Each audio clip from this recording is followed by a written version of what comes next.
Brigadier Ramesh ji, Noida से। राधे राधे। राधे राधे महाराज जी, साष्टांग प्रणाम। महाराज जी, आपकी कृपा से आपका आज्ञाकारी बनने का प्रयास कर रहा हूँ। चूक हो जाती है पर प्रयास में कमी नहीं होती। महाराज जी, दो पहलुओं पर अपने निर्णय पर शंका हो जाती है। पहला है महाराज जी, जब भी दान क्रिया होती है, किसी को दान देते हैं तो भाव ये होता है कि भगवान की दी हुई संपत्ति भगवान को अर्पित हो रही है। पर जब ट्रैफिक लाइट पर छोटे बच्चों या बड़ों को कुछ देना होता है तो लोग बोलते हैं कि आप उनकी आदत बिगाड़ रहे हो, आपके द्वारा दी हुई धनराशि का उपयोग वो गलत भी कर सकते हैं। महाराज जी, पर हमारा भाव ये रहता है कि हम तो वो वस्तु अपने भगवत भाव करके आपको लोगों के भाव देखने, अपने भाव देखने, अपने भाव देखने ना। लोग तो कुछ भी किसी को भी कह सकते हैं। लोगों का निर्णय ठीक थोड़ी होता है। लोगों का दर्शन है अपना अपना, उनका दर्शन है। जैसे एक लोग ने कहा कि अगर कोई भूखा तड़प रहा है तो उसका प्रारब्ध है, अगर आप भोजन दोगे तो उसके प्रारब्ध में बाधा पहुंचा रहे हो। कैसा दुष्ट निर्णय है, मतलब कैसा दुष्ट निर्णय है उसका। अब अपने निर्णय में खुशी है। हमको इन बातुल भूत विवश मतवारे, ते नहीं बोले ही वचन विचारे, तिनकर कहा सुनी नहीं काना। बात मानी जाती ब्रह्मज्ञ, जो भगवान के तत्व का ज्ञान रखने वाले उन महात्माओं की बात मान।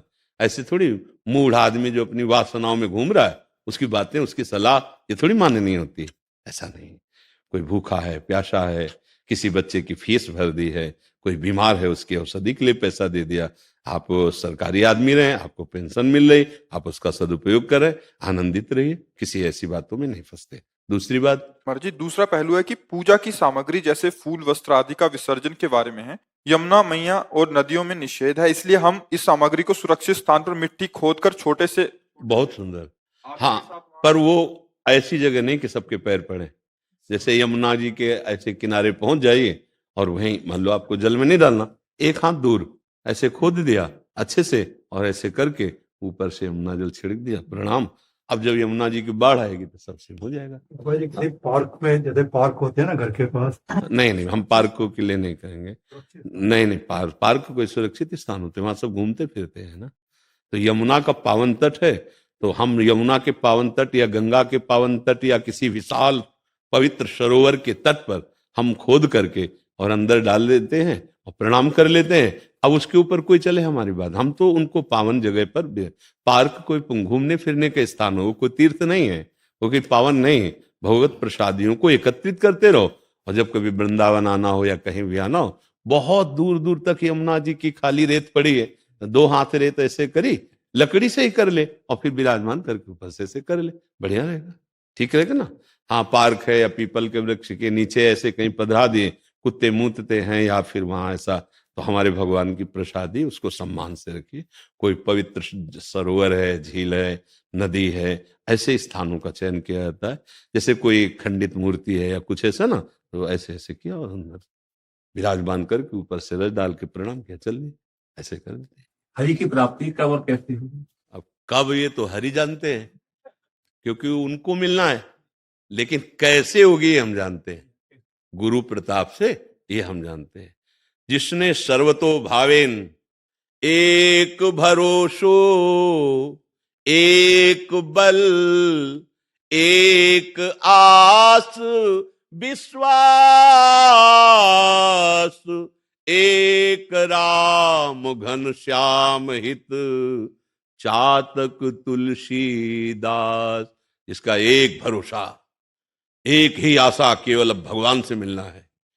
एक ही चाह तड़प रही है, कब मैं भर नेत्र इनको देखूं, और इनसे विश्वास है मुझे अवश्य मिलेंगे। जैसे चातक स्वाति की बूंद का इंतजार करता है, ऐसे हर समय भजन करते हुए जो भगवान का इंतजार करता है उसे निश्चित भगवत प्राप्ति हो जाती है। दरस बिन दुखन लागे नैन, बार बार वो विकल होकर रो रहा है, नाथ मेरे पास कोई साधन नहीं, केवल आप कृपा से मिल जाओ। प्रभु मैं तो पतित हूं, कैसे आपको रिझाऊं। अनन्य चेता सततम, यो माम स्मरति नित्य सहा, तस्याहम सुलभा पार्थ नित्य युक्त योगिना। हे अर्जुन, मैं उसके लिए सुलभ हो जाता हूं, सुलभ माने दर्शन दे देता हूं, जो मेरा निरंतर भजन करता है।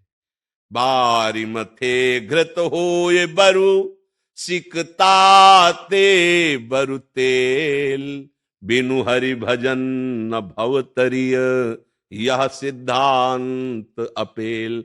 भजन भजन, इसमें न पैसा लगता है न किसी के सहयोग की जरूरत है। राधा राधा कृष्ण कृष्ण, भगवान मिल जाएंगे। मिलना कौन चाहता है?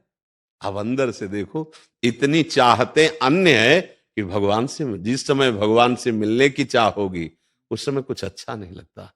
अब हमारा बस तो है नहीं, हम आकाश को पकड़ना चाहे कैसे पकड़ पाएंगे? तो हम रो सकते हैं। जैसे छोटा बच्चा कुछ चाह करता है तो माँ के आगे रोता ही है ना, तो माँ उसके रोने को मिटाने के लिए फिर माँ प्रयास करती है।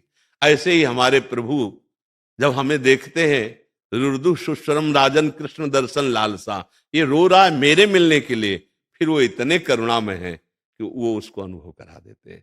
वो चाहे तो प्रगट दर्शन दे दें, वो चाहे हृदय में दर्शन दे दे, पर ये चाह तब होती है जब कोई अन्य चाह न रह जाए। अगर अन्य चाहे हैं तो साथ में भगवत मिलन की चाह नहीं होती, पक्की समझ लो। एक ही ऐसी चाह है, इस चाह के आने के बाद फिर कोई चाह नहीं रहती। देखो, हम तो बड़ा सरल भाव से आपको समझा रहे हैं। एक बच्चा बच्ची यदि शरीर आसक्त हो गए, जिसे प्यार कहते हैं, तो दोनों अगर सच्चाई से आसक्त हो गए तो मरना पसंद करेंगे, बिछुड़ना पसंद नहीं करेंगे। अगर उनको लगा कि मैं बिछुड़ जाऊंगा तो दोनों अपने शरीरों का त्याग कर देते हैं। कितने ऐसे उदाहरण हैं। असत शरीर, वो जानते नहीं एक दूसरे के स्वरूप को, असत शरीर से प्यार किया तो प्राण तिनके के समान हल्के हो गए, और हम सच्चिदानंद से प्यार करते हैं। जरा देखो हमारी हालत क्या है। ये सुविधा, वो भोग, ये चाहत, वो चाहत, मतलब कुछ अभी गड़बड़ है। एक संसारिक प्यार करता है, 20 साल से माँ ने पाला, पूरा वैभव संपत्ति सब उसके पास है, तिनके के समान छोड़ देते। माँ, भाई, परिवार, संपत्ति, रिश्ता, नाता, पद, प्रतिष्ठा, कीर्ति, सब का त्याग करके भाग गए। नहीं भाग जाते? हम प्रभु से प्यार करते हैं, सब बनाए रखना चाहते हैं, परिवार हमारा, संपत्ति हमारी है। तो हमारे प्यार में कुछ अभी गड़बड़ी है, अभी सही कनेक्शन नहीं है। नहीं तो जहां भगवत प्यार उदय होता है, तो देखो लौकिक प्यार, वो किस जाति का है, किस कुल का है, क्या नहीं है, कुछ है कि नहीं है, कुछ मतलब नहीं। ये हमें मार डालेगा कि जिंदा रखेगा, कोई मतलब नहीं। पूरा समर्पण। तो हम लोग आत्मसमर्पण भगवान को कितना करते हैं, ईमानदारी से देख लो। थोड़ा सा प्रतिकूलता, दुख पड़ी तो संशय हो जाता है, भगवान है भी कि नहीं है, हमें प्यार करते हैं भी कि नहीं, पता नहीं हमारा भजन सही है कि नहीं, कितने संशय हो जाते हैं। और वो दोनों छोड़ के निकल पड़ते हैं। हमें कई बार मतलब जैसे चिंतनीय विषय होता है ना कि यार इतना ही प्यार भगवान से हो जाए अगर, तो भगवान मिल जाए। भगवान कैसे मिलते हैं?